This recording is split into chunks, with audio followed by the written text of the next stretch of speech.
오늘 내용은 이제 경계 조건이에요. 경계 조건이라는 것은 어떤 것이냐 하면 물체는 사실 이제 백목을 던진다든지 그러면 이 문을 열어놓지 않는 이상 여기 통과를 안 한다고요. 그러나 우리 누구라도 다 알 수 있는 바와 같이 여기서 말하는 소리라든지 아니면 전자기파는 이걸 뚫고 나간다고요. 이렇게 뚫고 나가면 결과적으로 저 벽이라는 경계면에서는 이쪽에 그 공기층하고 저 벽면하고가 매질이 다른 거예요. 매질이 같은 한은 그 전자기파가 진행하는데 아무런 방해도 없습니다. 쉽게 말하면 자유 공간에서는 빛의 속도로 전자기파가 전파가 되는데 임피던스가 다른 매질을 만나면 뭔가 이상한 현상이 일어나요. 그래서 그 매질이 다른 경계면에서 일어나는 것을 어떠한 형태로 그 변화가 일어나는지를 설명해 주는 식이 맥스웰 방정식 속에 있어요. 맥스웰 방정식에서 우리가 이제부터는 맥스웰 방정식을 점 포인트형으로 안다고 그랬습니다. 지금 나온 것처럼 이거죠.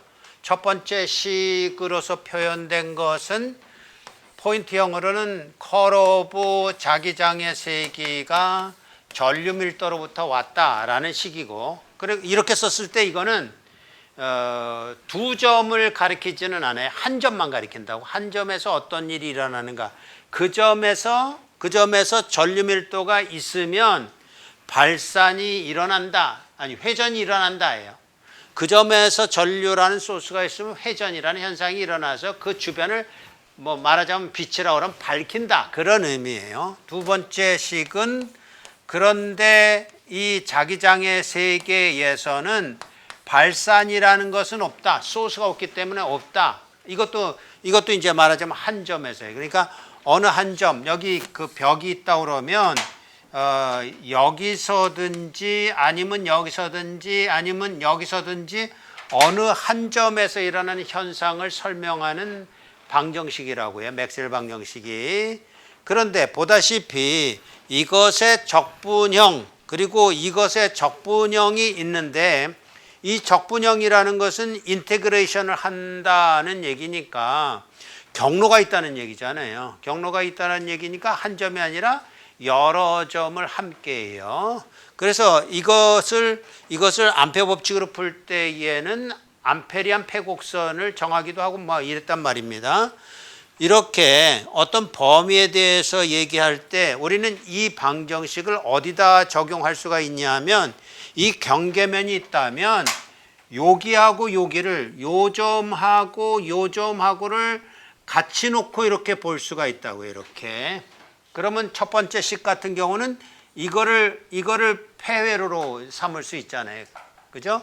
그리고 여기에 또 폐회로뿐만 아니라 패곡면을 최적을 갖다 놓고 원통 같은 걸 이렇게 갖다 놓고 그렇다면 그 면적에 대해서 또 저식을 적용할 수가 있으니까 그래서 결과적으로 어떤 결과를 얻게 되느냐 했을 때 요점에 있던 전자기파가 여기서는 어떻게 이제 전자기파가 존재하게 되느냐를 설명해 주는 식이 된단 말이죠. 벡터의 정체를 알려면 성분 몇 개를 알아야 돼요? 세 개죠. 세 개를 알아야 되는데 지금 식이 두 개뿐이 없어요. 그러면 세 개의 성분을 어떻게 해야 된다는 얘기야? 이렇게 섞어가지고 그걸 두 개로 나눠야 된다 그런 얘기예요. 에? 두 개로 나눠요. 그럼 나눌 수 있는 것은 어떤 것이냐? 그러면 저 벽면을 한번 보고 생각하죠. 저 벽면을 보고 생각할 때 나눌 수 있는 거는 여기 선 적분이 있고 여기 면 적분이 있으니까 면이 하나 들어갈 거라고요. 그럼 면이라는 것은 벡터 성분 두 개로 결정되는 거잖아요. 그래서 두 개의 성분을 가지고 결정되는 면 대 하나의 성분을 가지고 결정되는 선으로 구별이 된단 말이에요. 그런데 그것이 이 첫 번째 식은 접선 성분에 관계되는 것이고 이거는 법선 성분에 관계되는 거예요. 왜 그러냐 하면 이게 내적이잖아요. 내적이라는 얘기는 이게 선이라고요. 선분인데 선분하고 선분을 아니지. 어떤 벡터 물리량을 선분하고 내적한다는 얘기는 그 벡터 성분이 무연이가 지민이한테 물어서 알게 된 대로 성분 3개가 있지만 그 중에 요 선분의 방향이 되는 성분만 내적하니까 얻어서 그것이 어떤 관계를 이루는지를 보여주는 식이란 말이에요. 그러니까 이렇게 선분 내적이 있는 벡터식으로부터 우리는 접선 성분에 관계되는 식을 얻게 되고 이렇게 면적적분에 이거는 이중적분이라고요. 면적적분에 대해서 내적하는 거니까 이 면적 벡터라는 건 저 면적을 한번 보세요. 저 면적이라는 것은 저기 면적이 하나 있다 그러면 저것을 표현하는 벡터 방향은 이 방향이잖아요. 또는 이렇게 들어가는 방향이잖아요. 그럼 이제 그 법선 성분이라고요. 그러니까 2개의 식이 있음으로 해서 이제는 요 성분하고 요 성분은 우리가 지난 시간에 배운 대로 자속 밀도라는 것은 뮤에다가 자기장의 세기를 관계하는 그런 식으로 알고 있으니까 요거하고 요건 같은 물리량이라고요. 같은 물리량 중에서 접선 성분을 컨트롤하는 식, 이거는 법선 성분을 컨트롤하는 식이다라는 것으로 우리가 전기장을 배웠던 거하고 똑같은 구조로 지금 이제 그 경기 조건을 생각할 수가 있게 되는 것이죠. 자, 이제 우리가 백묵을 여기서 던진다 그러면 분명히 백묵이 저기 거의 99.999%는 반사를 해요. 그죠? 그리고 이제 백묵도 그 가루 중에 일부가 뚫고 들어가진 못하고 그냥 거기에 붙어 있을 거라고요. 그렇게 되지만 전자기파는 어떤지 아세요? 전자기파는 이렇게 전파를 해가다가 100% 통과할 수도 있어요, 저거요. 그리고 어떨 때는 부분적으로만 통과할 수 있어요. 100% 통과하는 것은 사실 어떠할 때냐 하면 우리가 전기장에서 배웠듯이 100% 통과하는 경우는 접선 성분만 있으면 접선 성분은 100% 통과하는 그런 능력을 가지고 있어요. 그러니까 그 식이 저거라고요. 접선 성분 관계식인데 저 식을 통해서 만약에 전류가 없다 그런다면 100% 그냥 뚫고 간다고요. 그런데 저 표면이 지금은 시멘트 벽이기 때문에 저기에는 표면에 전류가 안 흐릅니다. 그런데 저기 도체인 경우는 이제 문제가 달라지죠. 도체인 경우에는 표면에 전류가 흐를 수가 있기 때문에 그 전류에 의해서 또 어떤 관계를 규명해 주는 그런 식으로 간다라는 거죠. 그러니까 느낌상 첫 번째 식은 접선 성분을 관계하는 식이고 두 번째 식은 법선 성분을 관계하는 식인데 이 두 식만 있으면 완벽하게 전자기파가 저기를 어떻게 통과하는지, 투과라는 말을 우리 쓰긴 합니다만은 통과하는지를 알 수가 있다라는 것으로 이제 풀어가겠다 하는 것입니다. 한번 봅시다. 그래서 지금서처럼 폐회로에 대해서 생각해보고 이것처럼 폐곡면에 대해서 생각해보면서 이거는 뭐라고요? 접선 성분의 관계식을 유도하는 것이고 이거는요? 법선 성분의 관계식을 유도하는 겁니다. 그러면 쉽게 얘기해서 자 이제 법선 성분에 관계되는 식부터 우리 한번 그 느낌을 한번 알아봅시다. 이렇게 해서 이렇게 된 식이 일반적으로 저 시멘트 벽이라고 그러면 이게 0이다 이런 얘기죠. 0이다 그러면 쉽게 말하면 이 결과가 뭔지는 전기장의 경계 조건에서부터 배웠듯이 이렇게 되는 거예요. 매질 1의 탄젠셜 성분하고 매질 2의 탄젠셜 성분하고 같다 해요. 100% 통과한다 이런 얘기예요. 접선 성분이라면. 그런데 여기에 뭐가 있느냐 그러면 전류라는 게 있다고요. 전류라는 게 있다면 이 전류라는 것은 어떻게 볼 수 있냐면 거기에 표면 전류 밀도가 흘러가는 것을 이렇게 한 거로 이게 암페어파 미터라는 단위를 갖고 있습니다. 암페어파 미터를 갖고 있는 것을 경로에 대해서 내적을 하게 되면 이게 전류가 될 것이 뻔해요. 물론 이런 것도 우리는 썼죠. 전류 밀도라는 것을 쓰게 되면 면적에 대해서 적분한 것도 전류다라는 걸 알고 있지만 지금 현재는 요게 필요한 거라고요. 표면 전류 밀도라는 거. 그러면 표면 전류 밀도라는 것은 이 하얀 거에 의하면 요런 결과가 일어나지만 말하자면 소스가 하나 더 있는 거잖아요, 지금.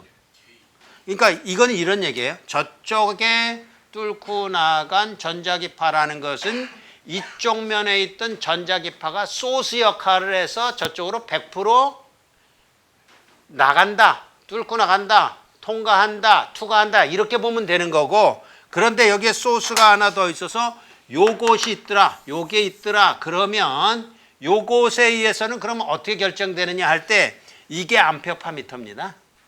이것도 암페어 파미터예요. 결과적으로는 여기에 K라는 것의 크기하고 관계되는 값으로 이렇게 될 것이 뻔하다고요. 왜냐하면 이것이 존재하는 이유는 요게 소스처럼 100% 투과했기 때문에 일어난 현상이라면 요쪽에 전류 K라는 게 있어서 여기 K라는 것만큼 생겨날 것은 그 단위가 같은 걸로 봐서는 이렇게 생겨날 거다라는 것을 이제 우리는 말하자면 뭐라 그럴까, 이거를 정성적으로는 이해를 할 수 있다 이런 얘기예요. 실제적으로 이런 구조 속에서 이렇게 갑니다. 결국 요거를 목표로 해서 이렇게 생각을 해봅시다. 그러면 HT2라는 것을 이제 벡터를 생각해야 되니까 벡터를 생각합시다. 그러면 지금 한 대로 H1T하고 같을 것이면서 전류가 없다면 같을 것이면서 여기에 이제 K하고 관계되는 것이 있을 텐데 이것이 첫 번째 소스여 이게 두 번째 소스다라고 이해를 하고 자, 지금까지 이 전류가 있다면 전류에 의해서 생겨나는 이 자기장이라는 것은 어떤 형태로 생성이 되죠? 여기에다가 크로스 프로덕트 하기를 방향 벡터 이러면 되잖아요. 이게 비오사불 법칙이잖아요. 전류가 있다면 전류하고 방향 벡터하고 크로스 프로덕트 하는 회전 방향으로, 지금 그래도 기란이가 반 정도는 이제 얘기를 한 거예요. 그러니까 90도 이랬으니까 뭐에 대한 90도인지는 그러니까 하나만 얘기했겠죠. 요거에 대한 90도만 얘기했는데 그게 아니라 요거에도 90도, 요거에도 90도. 그죠? 그게 요 표현이니까 전류 밀도에다가 방향 벡터를 이렇게 곱한 건데, 그래서 실제적으로 결과를 먼저 얘기하는 겁니다. 왜냐하면 이제 정량적으로는 조금 이따 다 유도를 할 거예요. 그러나 이제 정성적으로 보자면 이게 이제 어떤 정도냐 그러면 H 이것에다가 플러스 K에다가 크로스 프로덕트 AR이라고 썼는데 그걸 이제 구체화하자고요. 어떻게 구체화할 거예요? 그러니까 쉽게 말하면 이쪽이 소스예요. 여기가 소스로서 통과를 하는 거고, 그리고 이쪽에 커런트가 이렇게 표면에 흐르고 있어요. 그럼 이 커런트에서 저쪽 면에 생겨나는 것을 우리가 유도할 때는 방향 벡터가 어느 쪽을 가리키느냐만 표현하면 되겠죠. 여기 이런 커런트가 이렇게 흘러가고 있는데 그것이 저쪽에서 생겨나려면 여기서부터 저 방향으로 향하는 이 벡터가 필요한 거잖아요. 이렇게 가는 방향 벡터가 필요하잖아요. 그걸 뭐라고 표현할 거예요? 물론 지금 노트에는 다 나와 있어요. 노트에서 그걸 정리하기 이전에 그게 그럴 수밖에 없다라는 것을 알아차리는 것이 정성적으로 우선 필요하단 말이에요.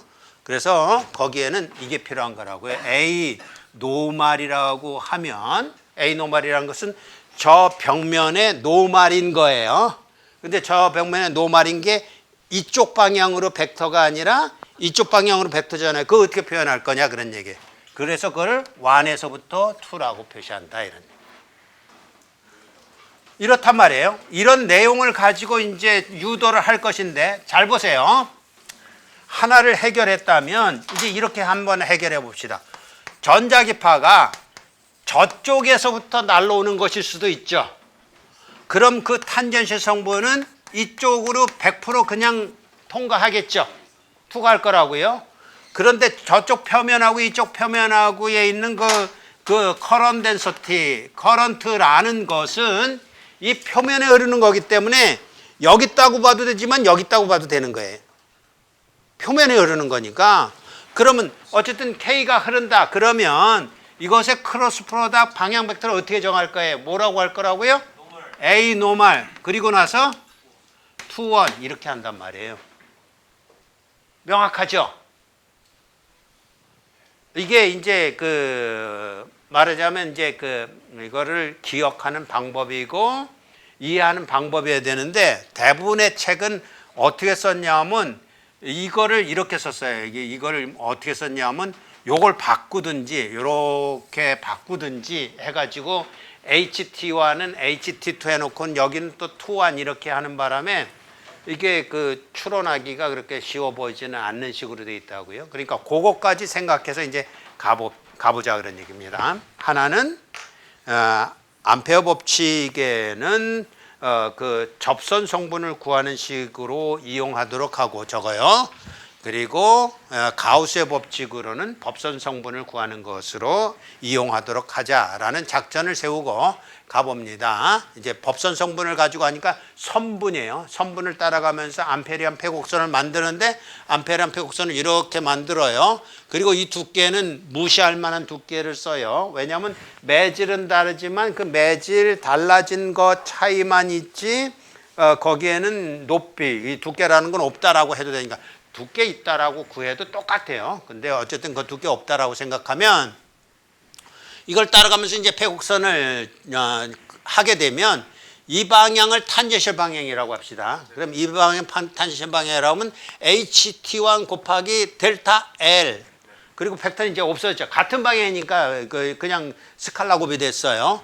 그리고 요거 무시하고 여기서 이렇게 가는 동안에는 HT2라는 방향이 이 방향인데 방향이 반대 방향이니까 마이너스가 붙을 거예요. 그죠? 그래서 HT2의 델타 L 그러고 여기도 무시할 만하고 여기 전류가 어쨌든지 커런트 덴서티를 가지고 있는 놈이 이렇게 들어가는 거든지 나오는 거든지 상관없어요. 그럼 벡터로 표시할 거니까 그 벡터로 표시한 것이 있어서 그 벡터로 표시한 것이 지금 같은 경우는 어떻게 이제 간단하게 한 것이냐면 들어가는 걸로 했으니까 HT1하고 같은 방향으로 그것에 의해서 생겨난다라고 이제 표시를 한 셈이에요. 그죠? 그래서 HT1 지금 이렇게 했다라는 거는 요거하고 봤을 때 HT1하고 K가 같은 방향이다라는 거죠. 같은 방향이라고 얘기하면 좀 그렇다. 같은 방향이라 K가 들어가는 거에 의해서 이 방향으로 자기장이 생성된다라고까지 지금 한 거라고요. 자, 전류가 이렇게 흘러 들어가요. 이렇게 흘러 들어간다 그러면 이 방향으로 흘러 들어가니까 이렇게 생겨날 거 아니에요. 그게 HT1하고 같은 방향이잖아요.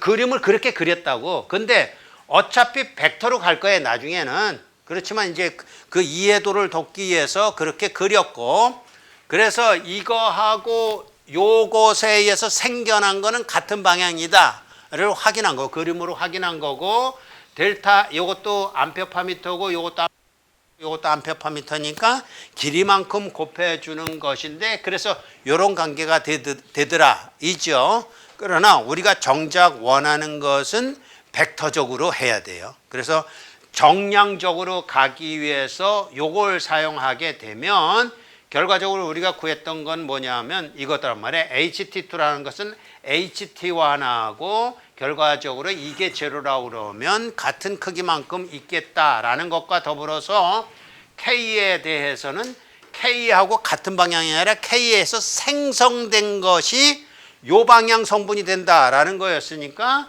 그때 K라는 것에다가 A 노멀 1, 2라고 우리가 확인한 대로 1, 2라는 것을 크로스 프로덕트 해주면 되는 것이겠다라는 거죠. 그럼 이제 거꾸로 가봅시다.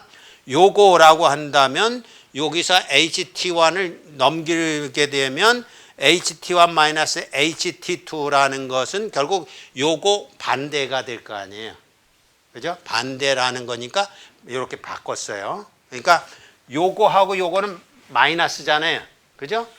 근데 요거가 요렇게 넘어와서 플러스가 됐으니까 마이너스예요. 여기도 요것도 플러스인데 마이너스로 취했죠. 그러니까 이 수식이 지금 왔다 갔다 하고 있습니다. 그거는 이제 요 식을 설명하기 위해서 그래요. 요게 탄젠트 성분이 지금 연속적이다라는 것으로 보여주고 있는데 이 A 노마를 이쪽으로 건너와요. 건너온다는 얘기는 쉽게 얘기하면 이렇게 생각하면 됩니다. 이거 AX라고 하면 AY 방향, AZ 방향이면 되죠. 그러면 이게 AY라고요. AX에다가 AY를 하면 AZ가 맞죠. 그러니까 요렇게 됐다라는 것은 요거 크로스 프로덕트, 요거는 요거다가 되는 거죠. 그런데 여기 탄젠셜이 달아났죠. 왜 달아났을까요? 여기 성분 3개가 있는 거예요. 그런데 여기다가 노말 성분을 크로스 프로덕트 했기 때문에 무슨 성분만 남는다? 탄젠실 성분만 남는다. 그러니까 수식이 여기는 탄젠실 성분을 구하는 관계이지만 요 관계를 이제 결론을 짓게 되면 그냥 전체 성분을 가지고 이런 수식을 쓸 수가 있다 이런 거기 때문에 책에 저렇게 쓰는 경향이 있다 그런 얘기예요. 그럴 때 일지라도 그게 어떤 의미인지를 우리가 이해하는 게 필요하다 이런 얘기입니다. 그러니까 사실은 저렇게 복잡하게 갈 것 없이 아까 얘기한 대로 이렇게 설명하면 제일 쉬워요. 이렇게 설명하면 제일 쉬워요. 어차피 암페어 법칙이라는 것은 연속을 얘기하기 때문에 전류 밀도가 없다 그러면 연속되는 건데 탄젠실 성분이 연속되는 건데 요거에 의해서 생성되는 것은 회전하는 양상으로 생성이 되니까 그 회전하는 양상으로 생성되는 방향 벡터만 알면 된다. 방향 벡터라는 거 여러 면에서 다 확인했죠.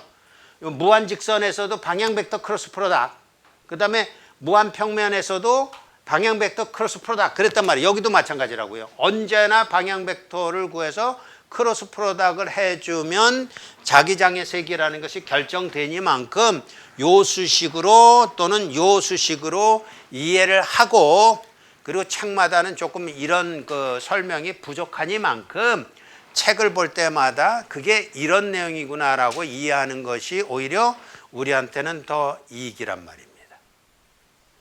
그래서 요 형태를 가지고 이해하는 것으로 탄젠실 성분을 이해하면 되겠다 해서 결과는 이것이지만 요 수식이 나온다 해서 떨지도 말 것이고 어려워하지도 말 것이고 그런 의미로 이렇게 쓴 것이구나로 이해를 하면 되겠다입니다. 그럼 두 번째, 이제는 폐곡면에 대해서 생각을 해보도록 합시다. 역시 두께는 무시할 만해 한 두께가 얇은 거다 이거. 이때는 이제 자속 밀도를 가지고 하는 가우스의 법칙이기 때문에 뭐까지도 동원되냐면 뮤1 뮤2도 동원이 돼. 아까는 그게 필요가 없었어요.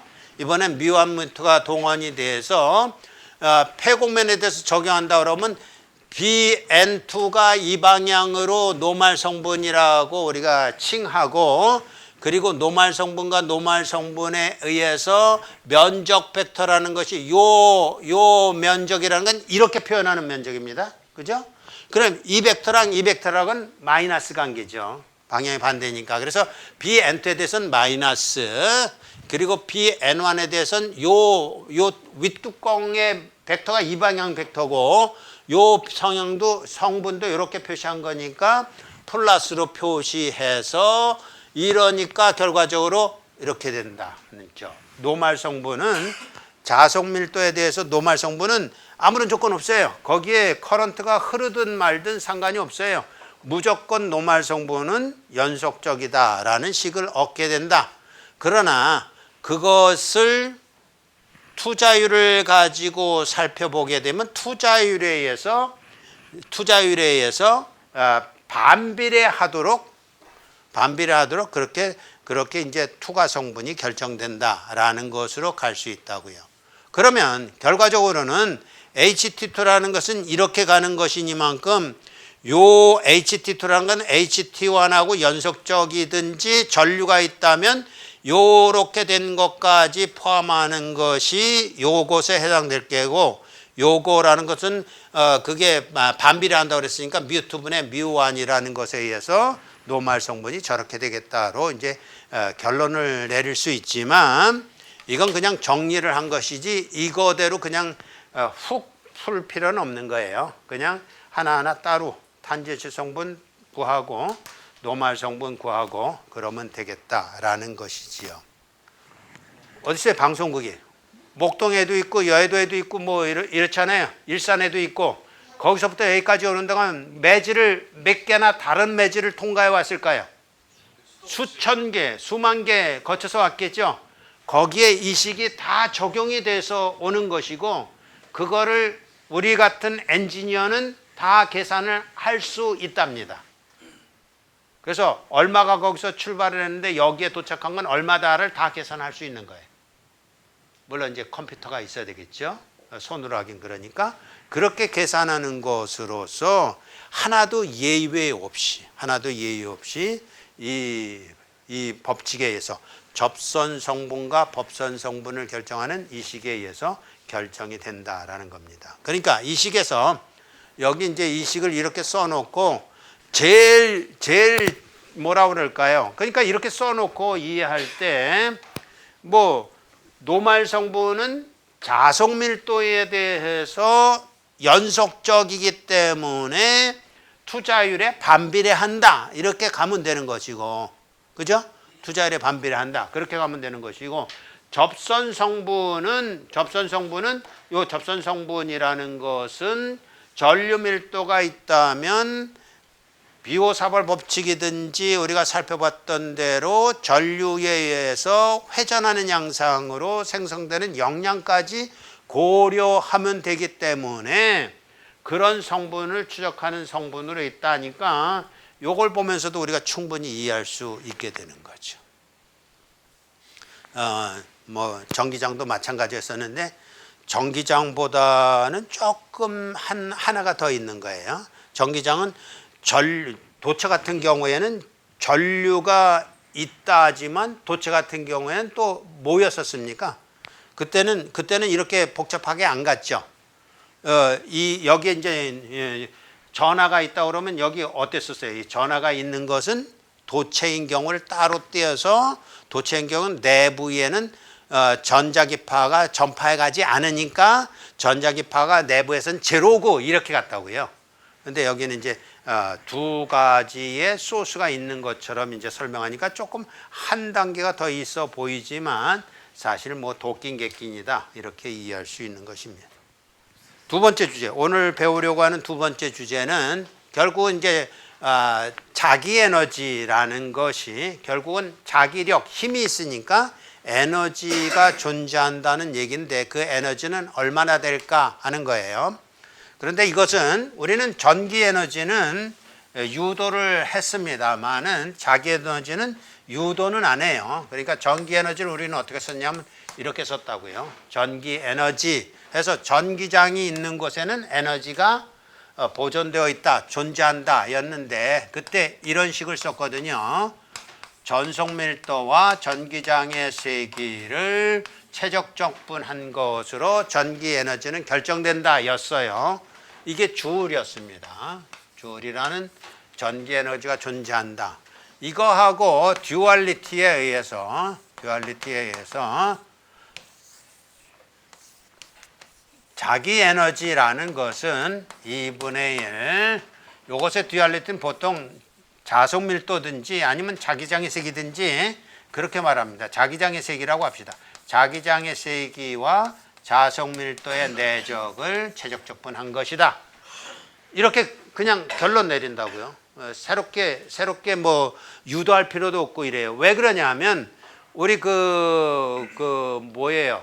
포아승스 이퀘이션을 풀 때도 포아승스 이퀘이션의 해가 이것이기 때문에 전기 위치 에너지가 이거기 때문에 자기 위치 에너지는 이거다라고 갔잖아요. 세 개 성분 그냥 썼잖아요. 그거는 똑같은 거예요. 수식은 똑같은 수식을 다룰 것이기 때문에 그렇다고 해서 물리량을 바꾼다고 해서 그 해가 달라질 것은 아니기 때문에 해는 똑같다. 그래서 이렇게 간다라는 거죠. 그래서 총 전기 에너지 이게 주울인데 그렇다면 요게 최적이기 때문에 요거에 대해서는 뭐라고 얘기할 수 있느냐 그러면 2분의 1까지 해서 요거까지 한 것을 갖다가 소문자로 이렇게 써요. 소문자로. W예요. 요것도 대문자 W, 이건 소문자 W. 이렇게 써서 요거를 줄파 세제곱미터로 에너지 밀도라고 부른다. 그런 얘기입니다. 그럼 이제 두 자 더 붙이면 자기 에너지 밀도 이렇게 되겠죠. 자기 에너지 밀도예요. 요 안에 들어가는 거. 그런데 그것이 선형 관계일 때는 어쨌든 뭐 요런 식으로 쓸 수도 있겠다. B라는 것이 뮤 H라고 하면 뮤 H 제곱 또는 뮤분의 B 제곱이라고 쓸 수도 있겠다. 에너지 밀도, 소문자로 쓴 에너지 밀도라는 것으로 이렇게 정의하고 사용할 수 있겠다라는 것이고, 자, 이걸 적용해서 이제 뭘 해볼 것이냐 하면 이걸 해볼 거예요. 자, 이 연구자석이 있습니다. 연구자석이 있다는 얘기는 연구자석이 왜 연구자석이 됐다고 그랬죠? 자화라는 현상이 일어나서, 그죠? 외부에서 자기장이 인가되는 바람에 랜덤하게 막 그 방향을 갖고 있던 그 자기 모멘트라는 것이 일렬로 정렬이 되면서 큰 힘을 발휘하는데, 그 큰 힘을 발휘하는 연구자석 같은 경우는 이제 강자성체를 말할 텐데, 이 자기장의 세기가, 즉 자속 밀도가 얼마나 되는지 이거 어떻게 측정할 수 있을까요? 예. 무연아, 집에 저울 있어? 네, 있습니다. 저울 갖고 몸무게 재봤어? 몇 킬로그램인지는 말하지 말고 100킬로그램은 넘을 것 같은데. 그럼 그 저울로 재는 그 몸무게라는 것이 뭘 측정해서 몸무게가 거기에 나오는 거죠? 그 중력. 그렇죠. 그 저울이 보여주는 건 중력을 보여주는 게 아니잖아. 네. 중력에서 뭘 제거하고 보여주는 거예요. 네? 네가 이렇게 올라서면 이 저울은 중력을 측정한다고. 중력을 측정한다는 얘기는 너 100kg이라고 그러면 100 곱하기 9.8 미터 파세크 제곱을 측정하는 거예요. 그러면 그 측정된 물리량을 9.8로 나누어주면 100kg이 나오겠죠. 그래서 그렇게 몸무게를 정하는 거라고. 그러니까 그 중력을 측정해서 몸무게를 보여주는 것처럼 이걸 이제 보여줄 수 있는 방법이 뭐냐 그러면 이걸 이렇게 잘라요. 자른다고 한들 이게 떨어지려고 안 하겠죠. 왜 안 떨어지려고 그러냐면, 자르면 요게 S극이고 요게 N극이라면 전류가 이렇게 돈다라는 얘기예요. 이렇게 도니까 이렇게 돌아가는 것을 암페어 법칙에 의해서 자속 밀도가 이렇게 나와서 들어간다 이런 얘기잖아요. 그럼 그렇게 생겨먹은 연구자석을 이렇게 자른다고 할지라도 여기 S극, 여기 N극이니만큼 S극하고 N극은 서로 잡아당길 거 아니에요.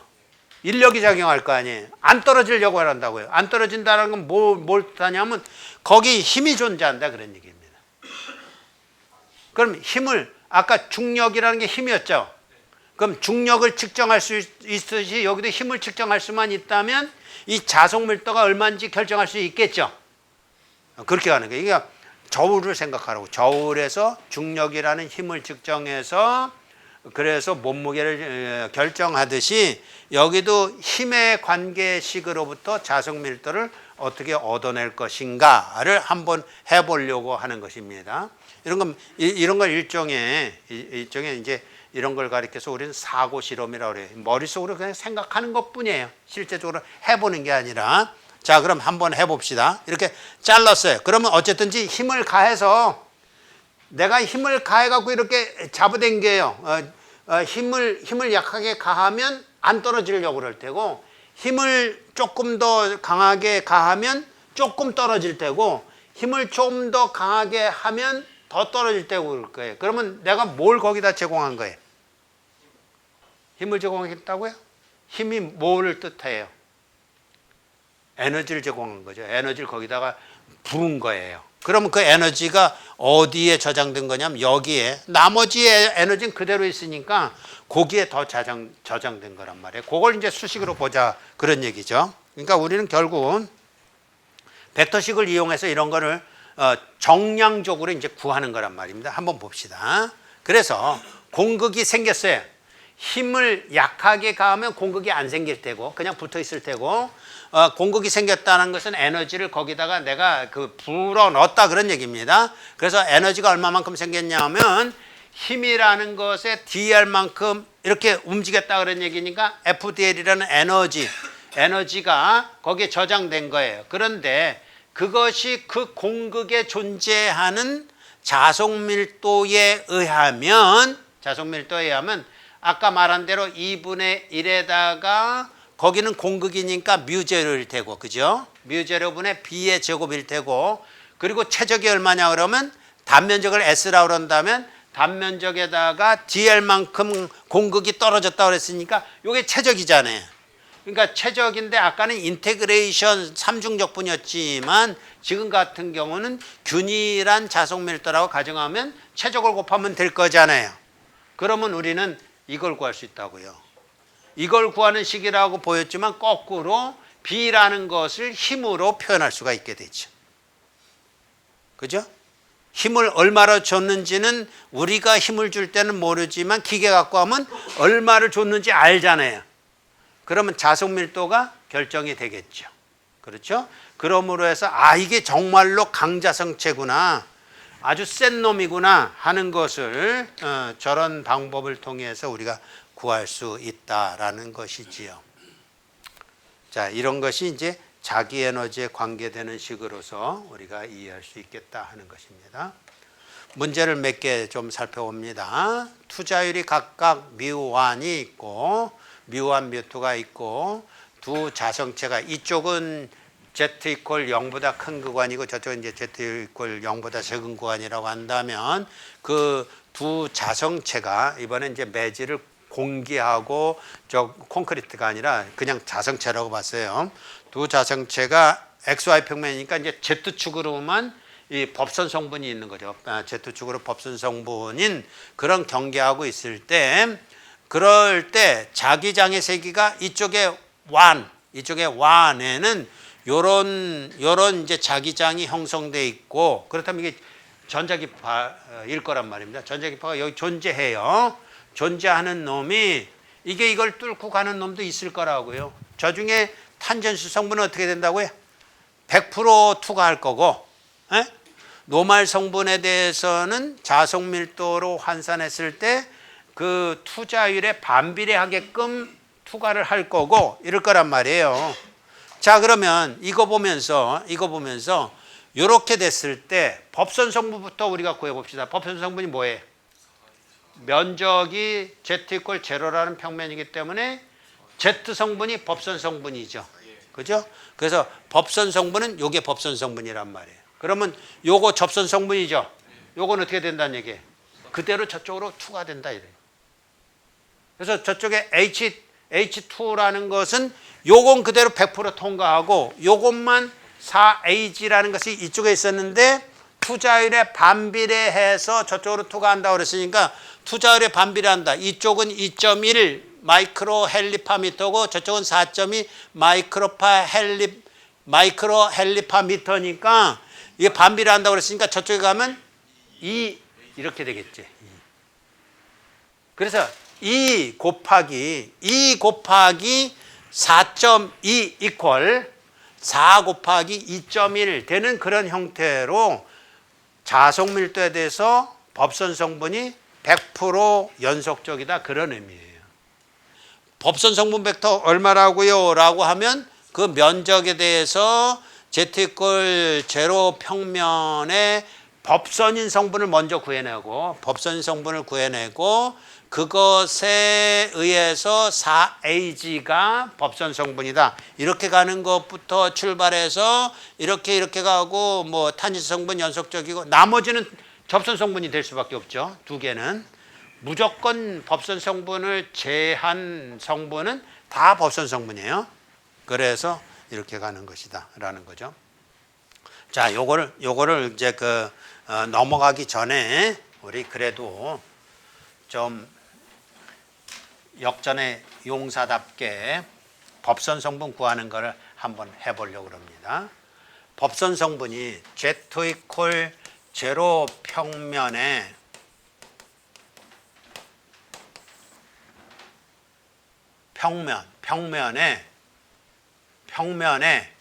이게 말이 좀 잘 써야 되는데 Z 이퀄 제로 평면에 수직인 벡터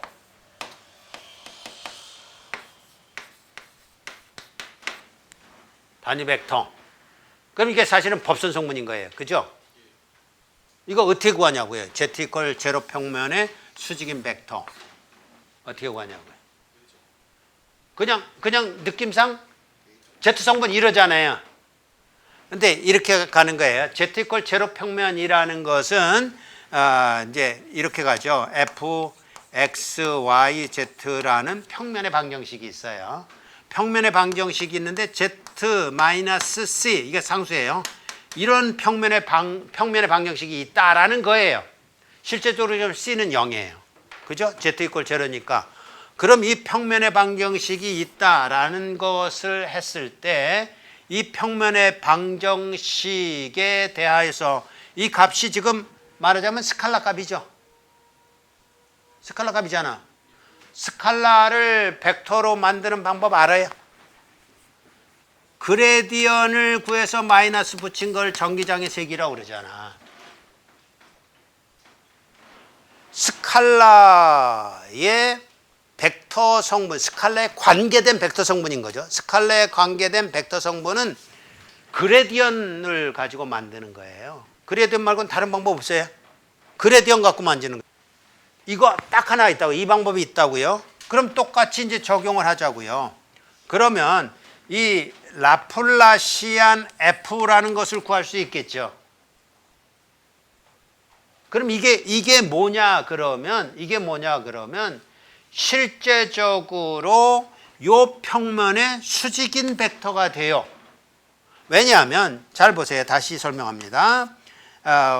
V가 있는데 등전이면 생각해 보세요. 등전이면이 있는데 면을 생각하니까 등전이면 생각하면 된다고요. 등전이면이 있는데 등전이면에다가 그레디언을 취해서, 왜냐하면 등전이면의 그 변화를 가지고서 그레디언을 취해서 마이너스 취한 걸 전기장의 세기라고 한다면 요 등전이면하고 요거하고는 어떤 관계라고 추론을 할 수가 있어요. 도체가 이렇게 있다고. 그리고 도체가 하나 더 있어.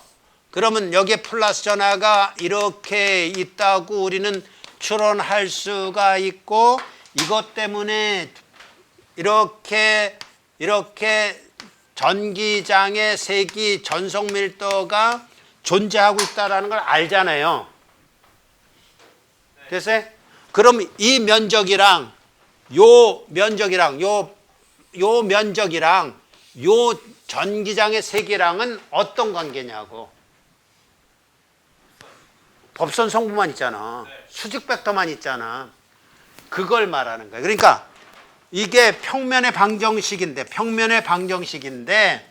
그것의 그레디언이라는 건 뭐 뜻하냐면 그 평면의 법선 성분 벡터를 구하는 식이다, 그런 얘기예요. 그래서 그레디언을 구하게 되면, 그레디언 F를 구하게 되면 그레디언 F가 뭐예요? 이거잖아요. 그죠? 이게 그레디언이라고. 그런데 뭐만의 함수예요? Z만의 함수죠. 그럼 뭐가 나와요? 1 나왔으니까 AZ가 나왔죠. 이게 뭐라고? 이게 법선 벡터 성분이라고. 그러니까 이 법선 벡터라는 것은 사실은 우리가 이제 마이너스 그레디언 V를 이렇게 쓰듯이 이것뿐만 아니라 마이너스 AG도 법선 벡터 성분이죠. 플러스든지 마이너스. 왜냐하면 면적이라는 건 이렇게 나가는 성분도 있고 이렇게 나가는 성분도 있으니까 표현하는 방법에 따라서 이거든지 이거든지라고요. 자, 그럼 이걸 이해했다 그러면 자, 두 번째. 가령 예를 들어서 이렇게 가봅시다. 평면의 방정식이 있는데 역시 이제 3차원 공간에 막 뭐 어떤 형태로든지 이렇게 놓여져 있을 거란 말이에요. 어? 그럼 이렇게 갈 수도 있잖아요. x 플러스 y 마이너스 z 플러스 10은 0 이런 형태로도 평면의 방정식이 주어질 수 있죠. 그러니까 이게 무슨 뜻이냐 하면 경계면이라는 것이 z 이퀄 제로로만 놓여 있으란 법이 없잖아요. 이렇게 놓여 있을 수도 있고 이것처럼 비스듬히 놓여 있을 수도 있을 거 아니에요. 그럼 이거를 이 평면의 방정식을 구한다 그러면 z 이퀄 제로는 아닐 거잖아. 그럼 법선 벡터를 어떻게 구하냐고요. 그걸 지금 얘기하는 거예요. 물론 우리 이제 교과정 속에서는 이거 포함 안 했고 시험에도 이런 문제는 안 낼 거예요. 그러나 그래도 여러분이 좀 더 뭐라 그럴까 적극적으로 사고해서 가지고 있어야 되는 지식체계 속에는 이거 갖고 있으라 그런 얘기예요. 그래서 이렇게 된 것이라고 하면 A 노멀 벡터는 뭐라고 쓰면 좋으냐 하면 이런 얘기입니다. 플러스 마이너스. 왜 플러스 마이너스에? 이거든지잖아요. 그죠? 플러스 마이너스에다가 그레디언 F를 구해서 단위 벡터란 말입니다. 그럼 뭘로 나눠주면 돼요? 그레디언 F의 크기로 나눠주면 되죠. 그럼 단위 벡터일 거 아니에요. 그러면 이 단위 벡터 가지고 어떻게 하면 되는 거예요? 원래의 자기장의 색이든지 뭐에다가 요거 내적해주면 법선 성분이 나오는 거예요.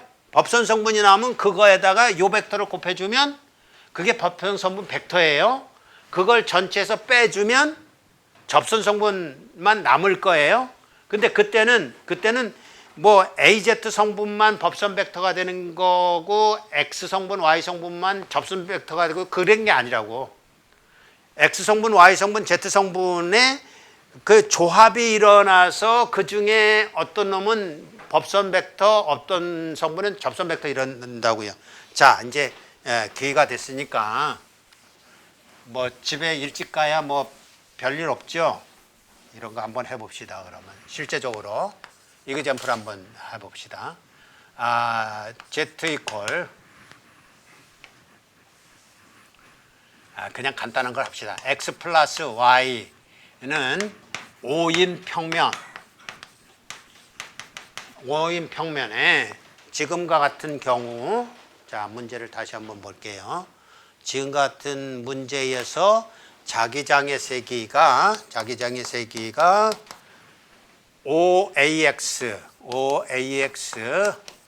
마이너스 3AY 플러스 4AZ일 때는 이런 경우는 쉬웠어요. 첫 번째 경우 Z 이퀄 제로 평면이랬으면 여기에서는 A 노멀이라는 것이 AZ다 하고 쉽게 갔단 말이에요.